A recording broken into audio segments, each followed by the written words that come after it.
Nossas eleições nunca foram tão polarizadas quanto estão sendo nesse momento. E apesar das mesmas promessas de sempre, disputas de narrativas, campanhas bilionárias com dinheiro público e falta de representatividade com as opções que nos são dadas, nos surge a seguinte pergunta: até que ponto nossas escolhas políticas podem estar alinhadas com o Evangelho, tendo em vista o caráter de nossos governantes atuais? Como um cristão deve escolher em quem votar?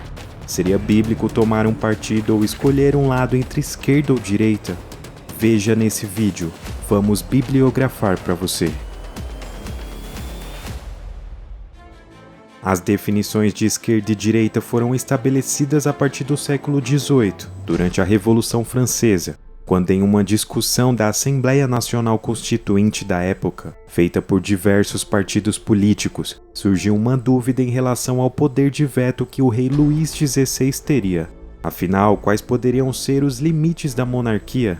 Durante este debate, os deputados que defendiam o poder absoluto do rei e a não ruptura da ordem tradicional sentaram-se ao lado direito da mesa e foram chamados de conservadores, enquanto os que queriam limitar tal poder e abolir de vez aquela forma de governo assentaram-se ao lado esquerdo, sendo chamados de liberais pela oposição.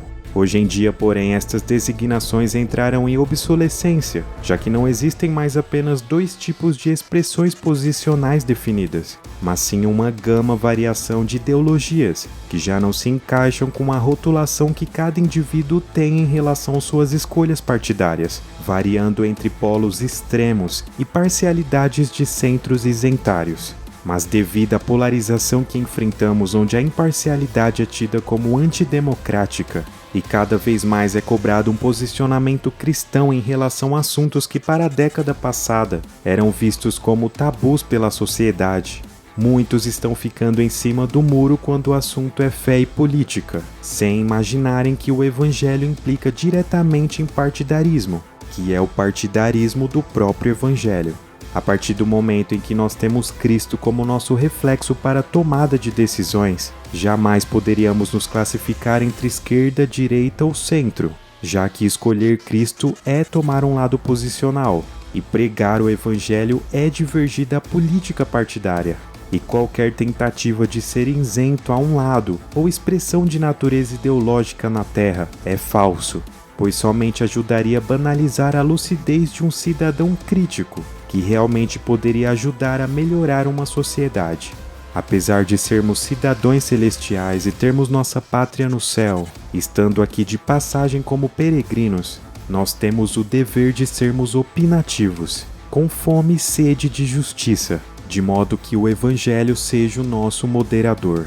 Estar ao lado da boa nova de Cristo significa evangelizar os pobres, os necessitados, os aflitos, angustiados, carentes, despojados, desfavorecidos, libertar cativos, abrir portas de cárceres de perversidade e da injustiça social, anunciar o ano aceitável do Senhor, mesmo que todas estas coisas incidam a favor de uns e impliquem em desagosto e raiva de outros, pois nunca foi necessário escolher um partido, um time ou uma seita religiosa para fazer a vontade de Deus, mas apenas sermos autênticos com a pregação da palavra e termos a ousadia de anunciá-la com a coragem de viver suas dores, consequências e implicações, sejam elas de governo, de direita ou de esquerda. Se você escolheu a Cristo, você tem um partido, e você estará do lado dos misericordiosos, dos generosos, dos compassivos, dos solidários, dos empáticos, dos que não fazem acepção de pessoas, dos que se compadecem com as dores alheias, com o sofrimento dos perdidos e, acima de tudo, fazem o certo a favor de um bem comum. A política partidária ideologiza a fé tanto quanto a fé ideologiza e espiritualiza a política partidária.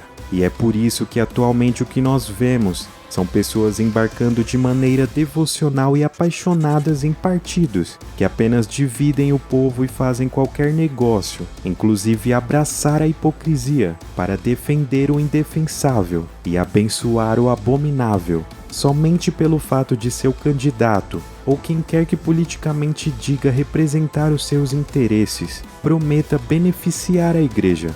Em 1994 foi criado inclusive um decálogo pela AEVB, Associação Evangélica Brasileira, que defendeu na época a importância do voto ético em anos eleitorais como uma forma de trazer discernimento aos líderes religiosos das igrejas brasileiras, sobre até que ponto seria saudável se manifestar partidariamente perante a comunidade de fiéis, que buscam fazer uma escolha política sábia, segundo o olhar do Evangelho, e que continuam válidas e atuais até os dias de hoje.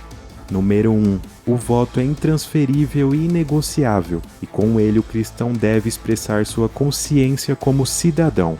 2. O cristão não deve violar a sua consciência política, mesmo que um líder da igreja tente conduzir o voto da comunidade em outra direção. 3. Os pastores e líderes têm a obrigação de orientar os fiéis sobre como votar com ética e discernimento. No entanto, devem evitar transformar o processo de eludição política num projeto de manipulação e indução partidária. 4. Os líderes evangélicos devem ser lúcidos e democráticos, portanto, melhor do que indicarem quem a comunidade deve votar, é organizar debates multipartidários, nos quais os vários representantes de correntes políticas possam ser ouvidos sem preconceitos. 5. A diversidade social, econômica e ideológica que caracteriza a igreja no Brasil deve levar os pastores a não tentarem conduzir processos político-partidários, sob pena de que, em assim fazendo, dividam a comunidade em diversos partidos. 6. Nenhum cristão deve se sentir obrigado a votar em um candidato pelo simples fato dele se confessar cristão. Antes disso, os evangélicos devem discernir se os candidatos são pessoas lúcidas e comprometidas com as causas da justiça e da verdade. 7. O eleitor cristão não deve jamais aceitar a desculpa de que um político votou de determinada maneira apenas porque obteve a promessa de que, em fazendo assim, ele conseguiria benefícios para a igreja. 8. Os eleitores devem votar baseados em programas de governo e não apenas em função de boatos. É bom saber que a Constituição do país não dá a quem quer que seja o poder de limitar a liberdade religiosa de qualquer grupo. Além disso, é válido observar que aqueles que espalham tais boatos quase sempre têm a intenção de induzir os votos dos eleitores na direção de um candidato com o qual estejam comprometidos. 9. Sempre que um eleitor estiver diante de um impasse entre o candidato ser ótimo, mas o seu partido não ser o ideal, é de bom alvitre que a ele se dê um voto de confiança, desde que ele tenha as qualificações para o cargo. A fé deve ser prioritária às simpatias ideológico-partidárias. E 10. Nenhum eleitor evangélico deve se sentir culpado por ter opinião política diferente da de seu pastor ou líder espiritual. No âmbito político, a opinião do pastor deve ser ouvida apenas como a palavra de um cidadão e não como uma profecia divina.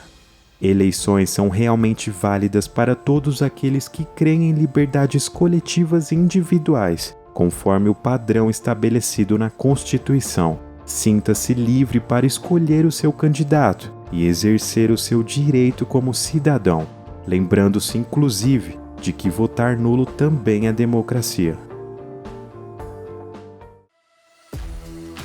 E antes de ir embora desse vídeo, eu peço que você se inscreva no nosso canal. Faça parte dessa comunidade nos ajudando a levar conteúdos de qualidade para um maior número de pessoas possíveis. Sua contribuição é importantíssima para continuarmos esse trabalho. Deixa seu like, curta, compartilhe com um amigo e não se esqueça de ativar o sininho de notificações. Te aguardo no próximo vídeo. A todos, tchau!